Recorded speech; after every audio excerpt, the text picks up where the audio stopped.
हरियाणा राज्य महिला आयोग ने 3 दिन तक आयोग के पंचकुला स्थित मुख्यालय में 70 से अधिक मामलों की सुनवाई कर शिकायतों का किया निपटारण। हरियाणा राज्य महिला आयोग की कार्यकारी अध्यक्ष श्रीमती प्रीति भारद्वाज दलाल की अध्यक्षता और देखरेख में आयोग द्वारा इस सप्ताह 70 से ज़्यादा शिकायतों पर प्रकरणों पर सुनवाई की गई। कोविड-19 के कारण प्रदेश में हुए लॉकडाउन के बाद यह पहला ऐसा मौका था जब इतने बड़े स्तर पर लगातार मुख्यालय के 3 दिन तक विरुद्ध अपराध संबंधित दर्जनों मामलों का सफलतापूर्वक निपटारण किया गया।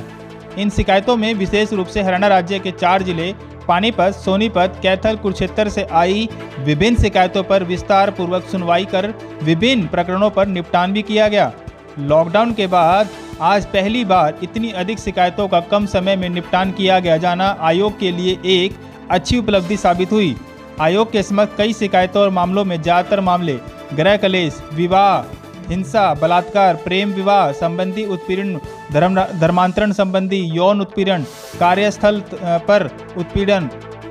एवं लिव इन रिलेशनशिप जैसे अलग अलग तरह के कई न कई मामले नजर आए, जहां पर जिनका निपटारण होते हुए बड़ी ही खुशी जाहिर करते हुए क्या कुछ कहा, आइए सुनते हैं। एक्चुअली जब से कोरोना काल से लेके जब से 2020 से अप्रैल से जो कार्रवाई चल रही है आयोग में, जिस प्रकार से केसों के प्रकरणों की शिकायतें, एक हमारा कंप्लेंट हैंडलिंग मैकेनिज़्म है महिला आयोग, तो शिकायतें बेसिक रूप से जो हमारी जो निपटान हो पा रहा था वो बेसिकली ऑनलाइन हो पा रहा था, या फिर कुछ एक शिकायतें 5 बुला लिए, 10 बुला लिए, इस तरीके से बिट्स एंड पीसेस में हो रहा था। अब चूँकि लॉकडाउन पहली बार पूर्ण रूप से तो नहीं खैर, बट लेकिन हाँ काफ़ी हमारे जो रिस्ट्रिक्शंस थी वो अपलिफ्ट हो गई हैं, तो हम लोगों ने पहली बार पिछले 1 साल में इतने बड़े रूप में, इतने बड़े स्तर पर आयोग के मुख्यालय में हमने 3 दिन तक लगातार हमने शिकायतों को, प्रकरणों को सुना है और काफ़ी केसेस का हमने निपटान किया है। और आप लोग देखेंगे कि अभी भी यहाँ पर काफ़ी भीड़ है, इस वक्त 3:30-4 बज रहे हैं यहाँ पर, एंड आज का दिन बहुत अच्छा रहा बिकॉज आज काफ़ी सारे कॉम्प्रोमाइज़ हुए हैं, बहुत सारे केसेस का निपटान हुआ है। अलग अलग प्रकार के विभिन्न मुद्दों पर, विभिन्न जो क्राइम अगेंस्ट वुमेन है, हर तरीके के मैटर्स को आयोग ने डील किया है,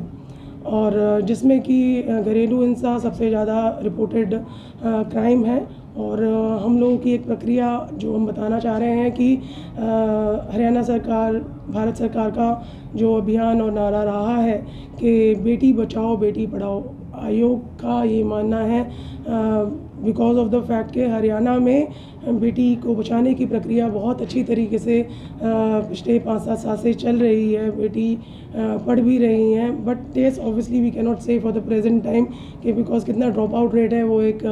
विषय है हमारे रिसर्च का भी, बट बेटी सिखाओ, skilling is very very important. और उसके आगे बढ़ते हुए we are talking about Beti Bachao, सो जिसमें कि गृह कलेश, गृह हिंसा, और जो पिछले 1-1.5 साल के अंदर हमें जो देखने को मिला है, सुनने को मिला है, समझने को मिला है कि गृह हिंसा बहुत ज़्यादा बढ़ने के साथ साथ अब जब यहाँ पर जो केसेस आ रहे हैं, बिकॉज ऐसा नहीं कहा जा सकता कि मैं यहाँ पर एकदम नए तरीके से कंप्लेंट्स को हैंडल कर रही हूँ। पिछले 4 साल से मैं कंप्लेंट हैंडल कर रही हूँ, और जो खीज, गुस्सा और नफ़रत हम लोग कपल्स में देख रहे हैं वो आई थिंक कभी भी देखने को नहीं मिली। ये बहुत चिंता का विषय है, और इसको आयोग ने पिछले 5-7 महीने पहले ही सेंस किया था, और जिसके चलते हमने अपना एक टी-शर्ट कैंपेन हमने स्टार्ट किया था। और टी-शर्ट कैंपेन में ये रहा कि हम लोग किस प्रकार से अलग अलग विभिन्न जो महिला संबंधी मुद्दे हैं उनको हम किस प्रकार से टी-शर्ट पर लिखकर हम जनता को जागरूक करेंगे। तो उसमें से एक बेटी बचाओ की प्रक्रिया के ऊपर हमने टी-शर्ट्स डिज़ाइन करी हैं, हमने कप्स डिज़ाइन करे हैं, और जो भी कपल्स का कल, परसों और आज कॉम्प्रोमाइज़ हुए हैं और उन्होंने एक साथ रहने की फिर से ठानी है, तो उनको हमने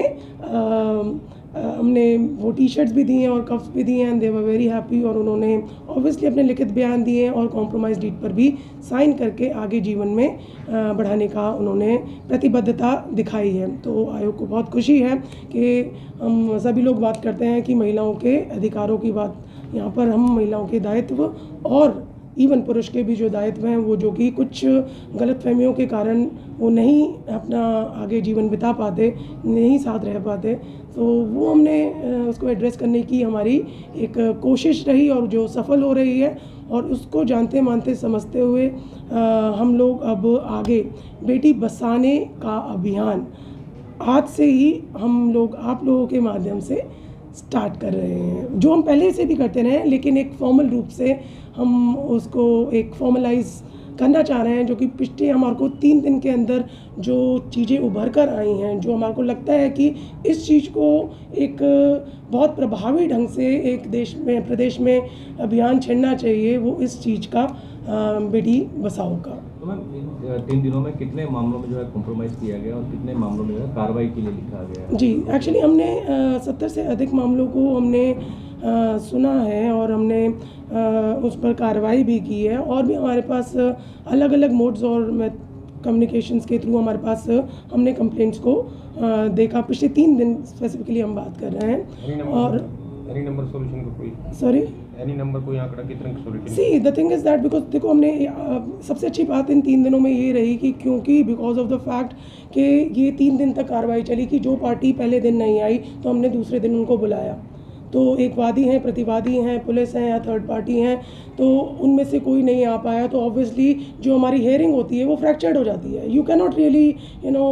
टेक अ डिसीजन एक वन साइडेड, हम एक तरफा कार्रवाई करने का हमारे को कोई हक नहीं बनता until unless we have given a due opportunity, और एक ड्यू प्रोसेस फॉलो करना बहुत ज़रूरी है। तो अगर हमने पहले दिन नहीं आ पाए या उनको समन नहीं मिल पाए या वो बाहर हैं या जहाँ पर भी हैं, जो भी कुछ रीजंस XYZ हो तो उसको हमने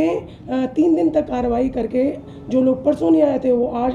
कल आए हैं, जो कल नहीं आए वो आज आए हैं, और हमने जो आज नहीं कुछ नहीं आ पाए तो हम लोग अगले 2 हफ्ते बाद या तो हम पर्टिकुलर ज़िले में जाके कार्रवाई के लिए हम खुद जाएंगे या फिर आयोग में बुलाया जाएगा। नेचर ऑफ केसेस जो अधिकतर केसेस के डोमेस्टिक वायलेंस आपने बताया, डोमेस्टिक वायलेंस है, डावरी है रिलेटेड, एंड देन मैरिज में हिंसा, शादी में, देन फिर उसके बाद आपके चाइल्ड कस्टडी से रिलेटेड मामले हैं। ऐसे बहुत ही दयनीय स्थिति में इस वक्त महिलाओं की मतलब कि इतना कठोर हृदय हो जाता है। आप खुद सोचते हो कल आप यदि आयोग में होते तो आपको एक मामले ऐसे ऐसे मामले आ रहे थे जहाँ पे कि 18 दिन के बच्चे को महिला परिजाई में पटक कर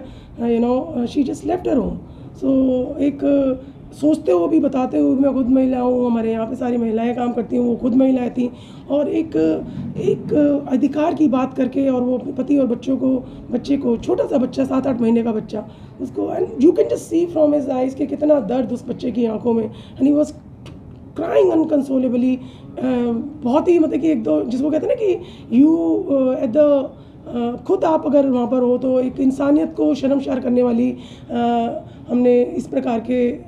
प्रकरणों को देखा है, सुना है, और हमने यहाँ पर आप होते तो आप उस चीज़ को खुद महसूस करते कि हम लोग शिकायत लिखी हुई आती है हमारे पास, घर में हम किसी के घुस के देख नहीं सकते कि किस प्रकार से लड़ाई होती होंगी। यहाँ पर जब ऐसे बच्चे बिलखते हैं, रोते हैं, तो हमारे को पता चलता है कि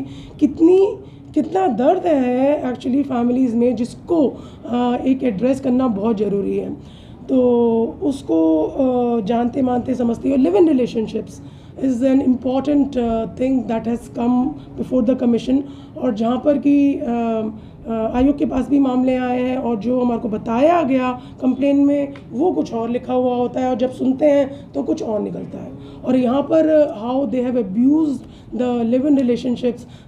उसके बारे में एक चिंता का विषय है। और शादी हो जाती है, शादी नहीं हो पाती है, उसके लिए हमें लगता है कि यहाँ पर हमारे साथ जो हमारी आयोग में हेयरिंग में जो हमारी मदद की, वो हादसा के हमने हर बार हम वरिष्ठ वकीलों को बुलाते हैं, बट इट्स बार हमने पूर्ण रूप से, कई बार बीच में आ पाते हैं, नहीं आ पाते हैं, बट हमने 3 दिन और पूरे समय उनको अपने पास एक न्यायिक प्रक्रिया, ताकि पूर्ण रूप से अच्छे से चले और अच्छी तरीके से बयान, किसी चीज़ में कोई कमी ना हो, तो उनको सुना जा रहा है। सो जब आप व्हेन यू टॉक अबाउट कि इसका समाधान क्या हो, समाधान हम जब उनको सुनेंगे, जो हमारे पास समस्याएं आती हैं हम उनको दोनों पार्टी को सुनते हैं, तो समाधान निकालने की भी प्रक्रिया आई थिंक आयोग को ही स्टार्ट करनी चाहिए। तो हमारी कल शाम को बहुत देर रात तक हमारी चर्चाएं हुई यहाँ पर बैठकर, और ऐसा निष्कर्ष निकलता है कि शादियाँ जो हो रही हैं बहुत जल्दी हो रही हैं। ठीक है, यहाँ पर कर रहे हैं कि आप लॉकडाउन में देखेंगे इसकी शादी भी हो गई, उसकी शादी भी हो गई, और जितनी जल्दी शादी हो रही है आप देखेंगे कि लॉकडाउन में हुई, लॉकडाउन में टूट गई। ऐसी क्या जल्दी थी शादी करने की, या फिर जो भी कुछ है। सो ये एक फिनोमिना एक उभर के आया जो हमने जो कंप्लेंट्स इतनी सारी देखी हैं, सुनी हैं,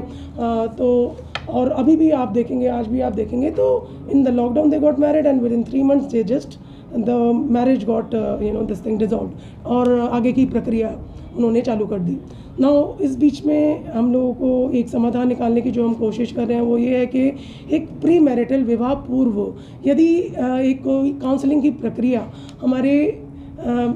सरकार द्वारा चालू की जाए तो ये एक इम्पॉर्टेंट स्टेप होगा कि एक घर बसाने में आई थिंक थोड़ा बल मिलेगा दोनों पार्टीज़ को। बिकॉज क्या होता है कि इवन अरेंज मैरिज है या हमारी प्रेम विवाह है या फिर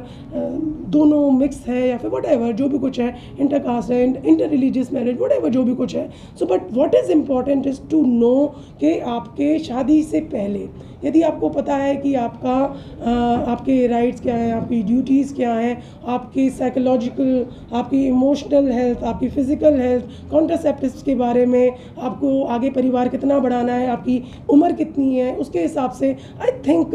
ये सारे मुद्दों पर खुलकर चर्चा होने के साथ साथ ये भी बहुत बहुत इम्पॉर्टेंट है कि प्री मैरिटल काउंसलिंग सेंटर्स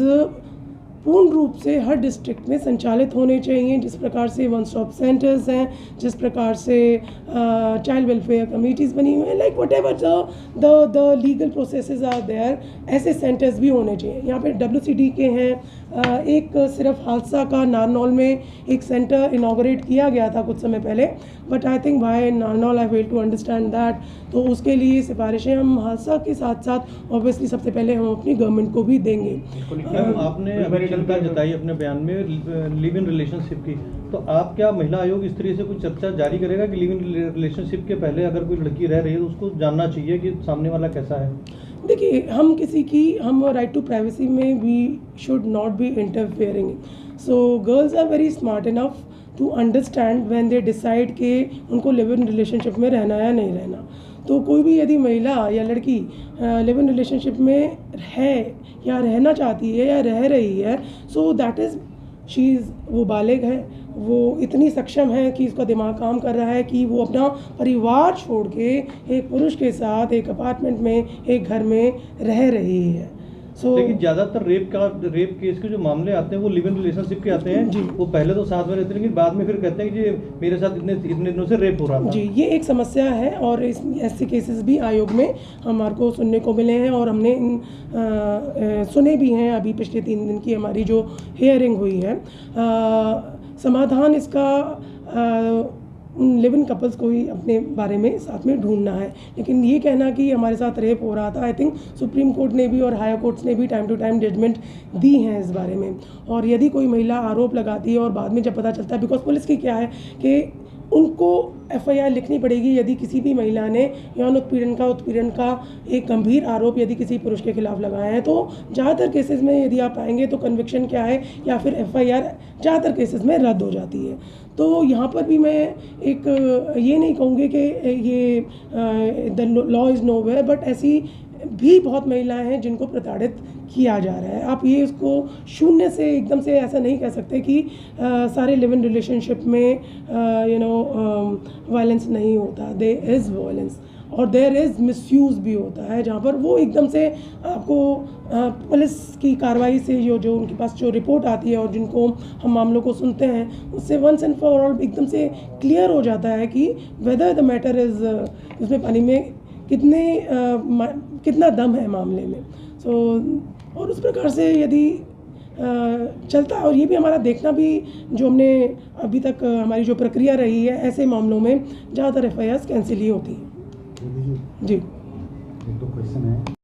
मैं see the thing is that के हर एक कानून की एक प्रक्रिया होती है, नहीं हियरिंग की होती है। आप जब ये लिखें कि कितने मामलों का निपटान हुआ, निपटान मीन्स वो दफ्तर दाखिल प्रॉपरली रूप से किए गए। सो आई वुड जस्ट से कि हमारे minimum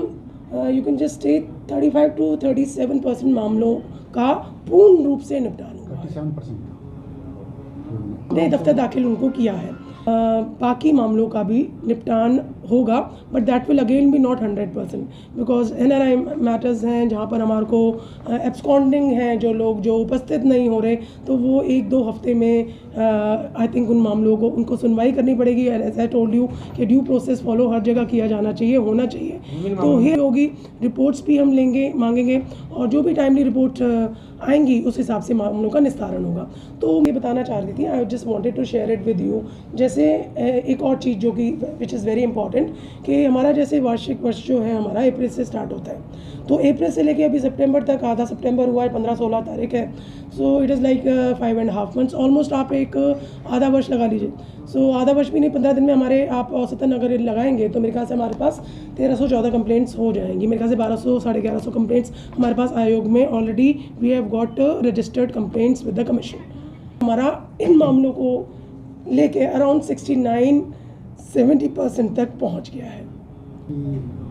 because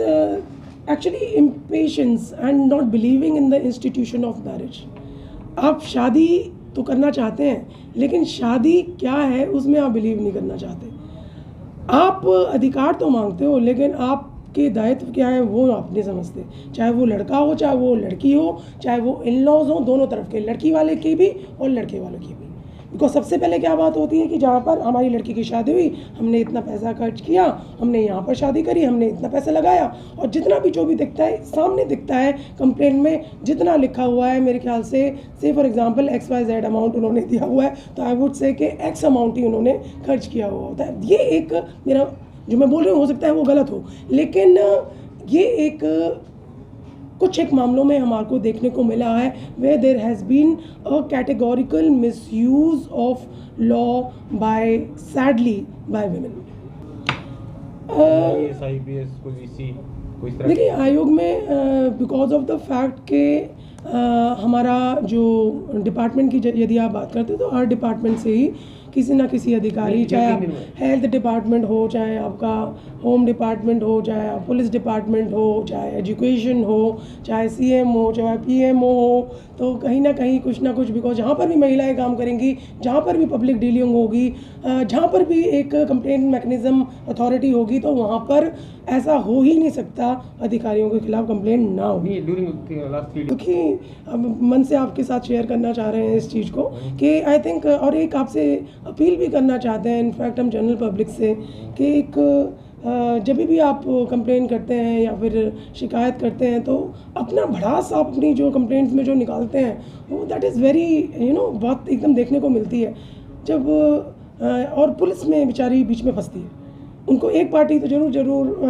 that comes into, उनके लिए आता है कि हाँ इसने IO ने मदद नहीं करी, SHO ने मदद नहीं करी, यहाँ से ये किया या वो किया, तो उनका नाम ज़रूर लिखा जाता है। तो वो अब जब नाम लिखा गया तो वो तो एक गवर्नमेंट अधिकारी है अब, और फिर उनके खिलाफ कार्रवाई शुरू हो जाती है। तो आप ये बताइए कि पुलिस के लिए ये कितनी ज़्यादा जो हमारे अधिकारी हैं, एक तो वो काम करें, फिर उसके बाद वो करप्शन के चार्जेस को कितने केसेस में झेलें, ये एक चिंता का विषय है। इसके ऊपर भी आयोग ने हमारी जो एक state police control complaints authority बनाई गई है, जो कि अब पूर्ण रूप से संचालित है और उसमें पूरा कोरम कर लिया गया है। नवराज सिंधु जी उसकी चेयरपर्सन है, 2 मेंबर्स हैं। तो आई थिंक उनकी मदद लेकर we will formulate some process वह कंप्लेंट्स अगेंस्ट पुलिस जो हैं उनको एक प्रॉपर ढंग से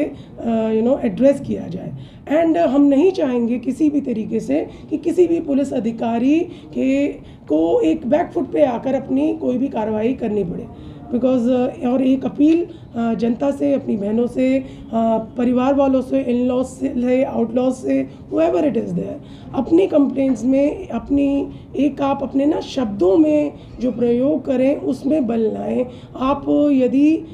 एक एक्यूज़ करते हैं, चाहे लड़की लड़के वालों को, लड़का लड़के वालों को, सो उसमें आप ये सोचना बहुत ज़रूरी है कि हम उसमें अधिकारियों को बीच में ना लाके अपने मामले को सुलझाने की हम कोशिश करें, वो इम्पॉर्टेंट है, ना कि अधिकारियों को फंसाना। सो वो एक सही नहीं है। उसके लिए भी I am coming to you, एक नोटिफिकेशन चीफ सेक्रेटरी साहब ने 4-5 महीने पहले निकाली थी, और ये एक समस्या बिकॉज रिकरिंग प्रॉब्लम है। Recurring problem in the sense के अधिकारियों के खिलाफ bogus, fraudulent, superficial and anonymous complaints आना, एक व्यक्ति द्वारा एक ही मैटर में आना, दैट प्रैक्टिकली मीन्स, और उसके खिलाफ ITI लगाना।